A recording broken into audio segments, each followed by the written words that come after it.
Olá, turminha do quinto ano. Olha nós de novo. Vejamos, hoje nós temos algumas atividades para concluir. Isso. E eu vou esperar, vou torcer para que vocês possam concluir. Se não hoje, lógico, porque tem outras atividades no meio, enfim. Mas neste final de semana. Para quê? Para que na segunda-feira a gente já possa entrar com o livro do quarto. Da quarta unidade, tá? Eu quero dizer desde já, vou antecipar a explicação. Vejamos. Nós já estamos aqui com as atividades finais, né, do livro. Então, são exatamente 3 a 4 páginas, né? Eu sei que são muitas questões, e eu sei que também, para os que estão aí, talvez se sintam desconfortáveis, né? Mas vejam, a gente já está indo para o fim dos nossos estudos, ou quase isso.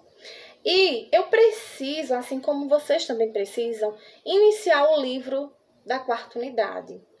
Porém, a gente não quer fazer de qualquer jeito, não quero simplesmente mandar vocês apressarem nada e também não aprenderem nada com nada, tá? E vai explicar aqui um pequeno trecho, que foi algo que eu comecei na aula presencial, se não estou enganada. Acabei também não falando sobre ele com vocês. E da mesma forma que vou pedir para vocês, eu vou pedir para os alunos que estão presencialmente começarem a fazer essas atividades, certo? Então, vamos lá. A página é a página 36 de Geografia. Isso é o livro 3, tá? E o que nós temos aqui? Nós vimos anteriormente, né, algumas coisas interessantes sobre mobilidade da cidade, né? Então, essa mobilidade custa para a gestão pública uma certa preocupação, né? E essa mobilidade que é dita justamente é a transição de pessoas, de pedestres, usuários de automóveis, de motos, de bicicletas, enfim, que precisam e necessitam, e sim, sem esquecer das pessoas que possuem algum tipo de deficiência física, lógico, né? Então, o que é que acontece? Essas pessoas, elas precisam não só do espaço com qualidade, como também precisam dos transportes com qualidade, né? Isso, como ônibus, metrôs, isso nós vimos nas outras aulas, né? Enfim, aí nós aprendemos também sobre a carona solidária, muito interessante. Eu talvez não tenha dito, mas vou comentar aqui. Carona solidária, algo hiper interessante. Por quê? Porque digamos que somos em 5 pessoas e trabalhamos numa mesma empresa. Então, um de nós, vamos dizer que todos os 5 possuem seus automóveis ou motos, enfim, mas um de nós pode estar fazendo rodízio mensalmente, né?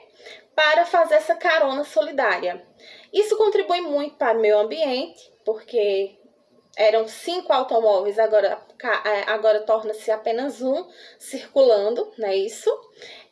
Os gases tóxicos não vão para a atmosfera e, enfim, há uma mobilidade melhor, né? Ao invés de 5 carros, diminui-se para 1, né? Lembrando que também há em algumas cidades, né, rodízios de alguns tipos de carros especificamente. Por exemplo, em determinado dia, um exemplo, em Garanhuns, que é uma cidade, não digo maior, mas assim, muito mais movimentada que Bom Conselho. Então, em Garanhuns, por exemplo, é bem possível que lá tenha essa forma de trabalhar com a mobilidade urbana, em que as vans não passem, não possam rodar no comércio durante determinados dias da semana, ou determinados carros, como os caminhões, entre diversos carros, são optados dias alternados para que eles possam fazer essa movimentação, fazendo também com que facilite a vida de outros motoristas e pedestres. Lembrando sempre que essa carona solidária, existem aplicativos, né, que hoje eles já trabalham, mas é necessariamente que se façam e que possam utilizar com pessoas que sejam conhecidas, pessoas confiáveis. Bom, então nós vamos agora aqui para as paisagens urbanas que mudam com o tempo. Gente, eu não sei se vocês observaram, mas se não observaram, por favor, observem, porque no livro a imagem do vídeo não fica uma imagem muito legal. Mas aqui nós temos simplesmente nada mais, nada menos do que o Rio Tietê. Pois é, Rio Tietê, logicamente em São Paulo, no ano de 1926, início do século XX. E a primeira imagem que logo nós nos encontramos, nós vemos uma mata, né?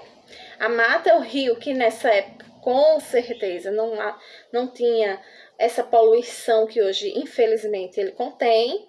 Já nessa segunda imagem, no ano de 1942, já vemos o crescimento da cidade, o desenvolvimento, como se fosse uma ponte.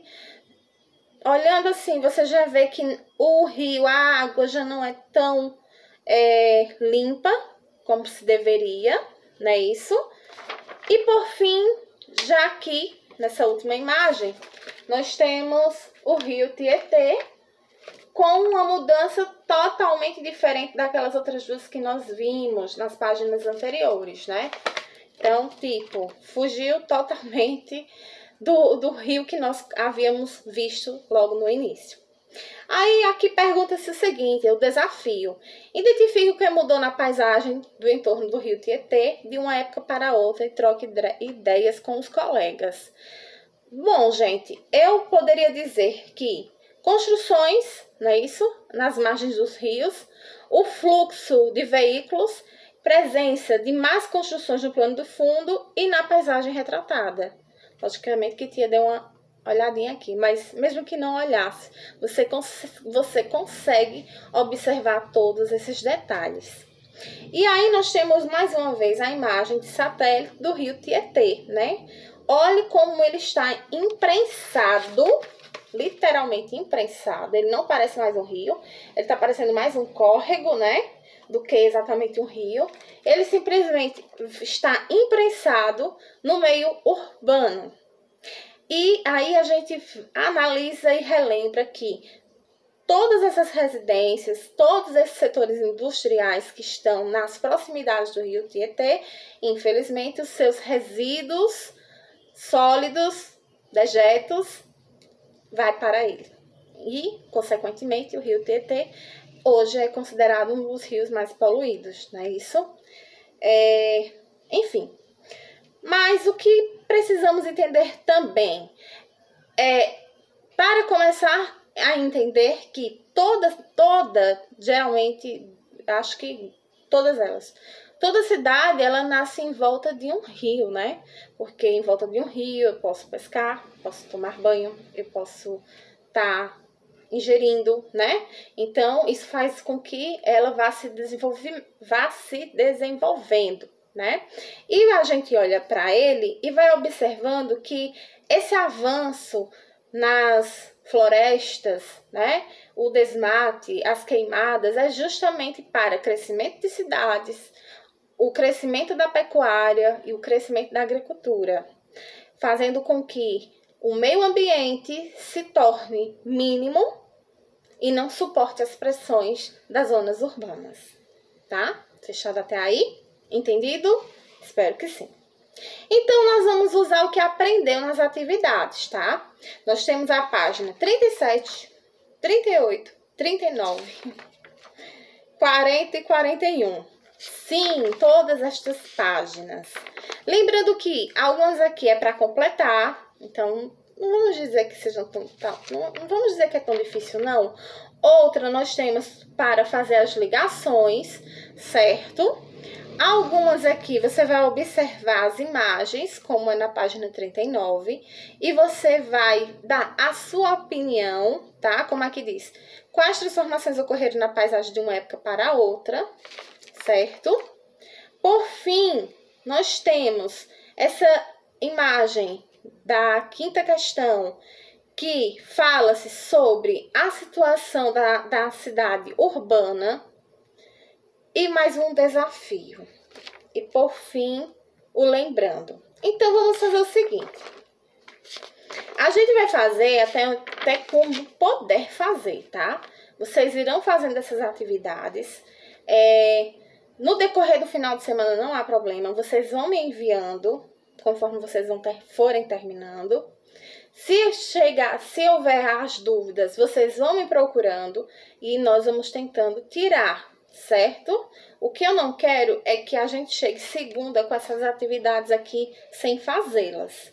Eu sei que são muitas, mas vocês não precisam também sair desembestados para respondê-los, até porque o assunto ele tá bem minuciado, ele tá fácil.